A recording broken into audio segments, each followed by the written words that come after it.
大家好，歡迎收睇老假期嘅 YouTube Channel。今集嚟一個正經啲嘅題目，集中講下交通。特別係經常過關返大陸人士同埋揸車人士，一定要睇到最尾，因為我哋會做一個大比拼。假設你係駕駛人士，準備泊車過關，如果去唔同嘅口岸，應該泊邊個停車場呢？想去深圳灣，應該停邊個停車場？想去福田又應該去邊個停車場？香園圍口岸滿晒，冇得預約，仲可唔可以去？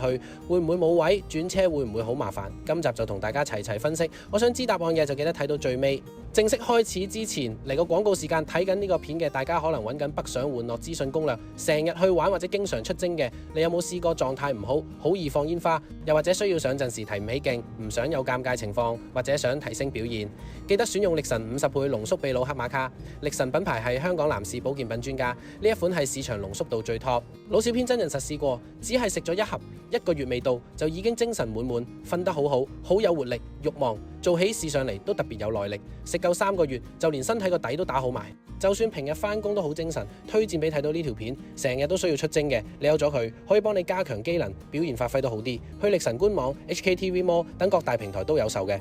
第一次首先試下一盒體驗，如果覺得 OK 嘅，買3盒裝，一個療程效果會再好啲。認住力神呢個名就得。第一個蓮塘口岸，即係香港呢邊叫做香園圍口岸。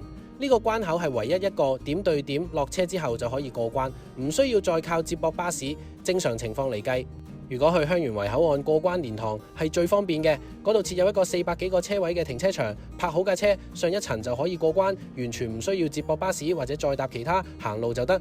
就算過咗關喺蓮塘，其實都係屬於羅湖區過啲，落地鐵2、3個站就可以由蓮塘過返去東門國貿嗰邊。既然呢邊咁方便，人多過關就一定㗎，同埋2蚊黨就唔多介紹。一個咁方便嘅關口，可惜口岸大樓停車位數量唔多，所以如果要揸車過嚟蓮塘呢邊，如果你係星期5、6日或者長假期，基本上係絕對冇可能係早 book 到位。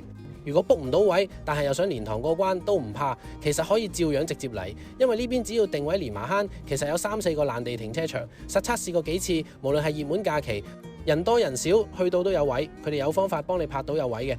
最差嘅一次試過泊到好遠，仲要留低俾條車匙人哋方便調位，但係總算叫做泊得到先。始終因為呢個關口最方便，只要聽到車行路過去，就到呢度啲爛地停車場，有時仲會有接送服務，車返你去路口。所以總括嚟計，如果你係一家大細過關嘅話，蓮塘口岸的確首選。首先就係過關方便，跟住就係穩陣，一定有位。不過價錢方面呢，就可圈可點，平日過關就平，假日佢有個特別價錢呢。曾經試過夜嘅話，佢唔係計入閘時間，佢係有啲出奇地，每日12點截單。如果2日1夜嘅話，佢可以收你400幾蚊。價格敏感人士對會覺得好唔抵，不過如果講求穩陣安全嘅話，呢邊就係首選。第2個關口福田口岸，如果揸車人士去福田口岸，就要揾新田廖宿停車場嘅導航地標。首先要揸車去到新田交通交匯處，然之後再轉車去落馬洲或者皇崗口岸。轉車方面其實有4種選擇，第一架就係 B1，基本上一泊好車行出馬路邊就係 B1 巴士站，搭一個站就去到落馬洲管制站，即係平時火車站出嘅落馬洲站。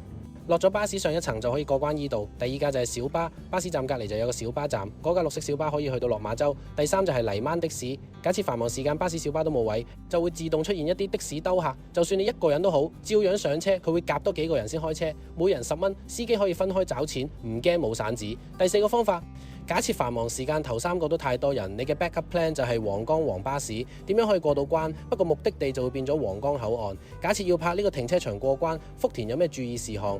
第一樣呢，就係繁忙時間真係好多人，首先嗰度嘅停車場係假日基本上係會滿晒。假設冇位嘅時候，你就要行到好入，雖然同一條馬路附近延伸出去，仲有幾個停車場，但係要返嚟搭巴士就顯得好尷尬。第2就係呢個轉車站雖然好近，搭一個站就去到關口，但係試過繁忙時間，無論巴士定係小巴都全部滿晒，冇可能上到車。有的士嘅時候，全部都衝住去搶。有啲朋友話試過喺呢度等車1個鐘都去唔到關口。如果你1個人都還好，但係一家大細嘅話，你身邊嘅其他人可能會好辛苦，唔係一個最穩陣嘅方法去呢個關口。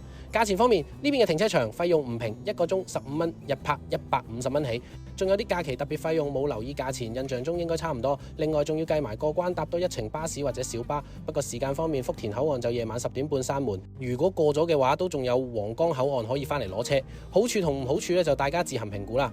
第3個關口深圳灣口岸，依家好多人過關北上，覺得羅湖同埋福田都比較舊同埋窄。如果想感覺新啲嘅話，就要去到南山或者前海嗰邊。因為福田或者蓮塘搭車過去要成個鐘，所以最方便就會係深圳灣嗰邊過關。而家仲有個新嘅萬象城喺後海站，深圳灣過去只係10幾分鐘，所以深圳灣過關都係熱門之選啦。如果要揸車去深圳灣，都係冇得直接泊車嗰邊啊，要揀屯門或者天水圍停車再轉巴士啦。屯門富泰停車場就平啲啊，平日日泊110，假期貴少少。泊好車之後過對面就有深圳灣口岸巴士，都係1-2個站就到。另一個選擇就係天水圍天盛商場停車場，呢邊24小時，平日最高140，假期嘅就收170。泊好車之後，去返對面就有口岸巴士，又係一個站就到深圳灣。同樣，如果撞正長假期，週末好多人過關，呢啲巴士條龍係會長到好誇張嘅。由於呢個停車場係呢條巴士線嘅尾站，基本上唔係成日有位，一個人都容易攝上去。如果你係一家大細過關仲要轉巴士，就好論盡。總括以上，如果要揸車泊車過關，深圳去呢3個關口，分別可以泊呢3個停車場。建議如果你係平日嘅話，就一定冇問題，3個停車場都方便出入。如果係一家大細仲要假期嘅話，蓮塘都還好，基本上都好穩陣。但係福田同埋深圳灣呢，就未必駁得過。除咗泊車之外呢，都仲有好多直通大巴、環島中、港通，喺香港唔同地區都有得直到關口，穩陣起見。如果一家大細星期6日過關，唔想泊車麻煩，都可以揀直通大巴。唔知大家平時用咩方法過關呢？仲有冇其他泊車好選擇？都不妨留言分享俾我哋知。鍾意我哋嘅影片，記得留言同埋訂閱。下集再見，拜拜。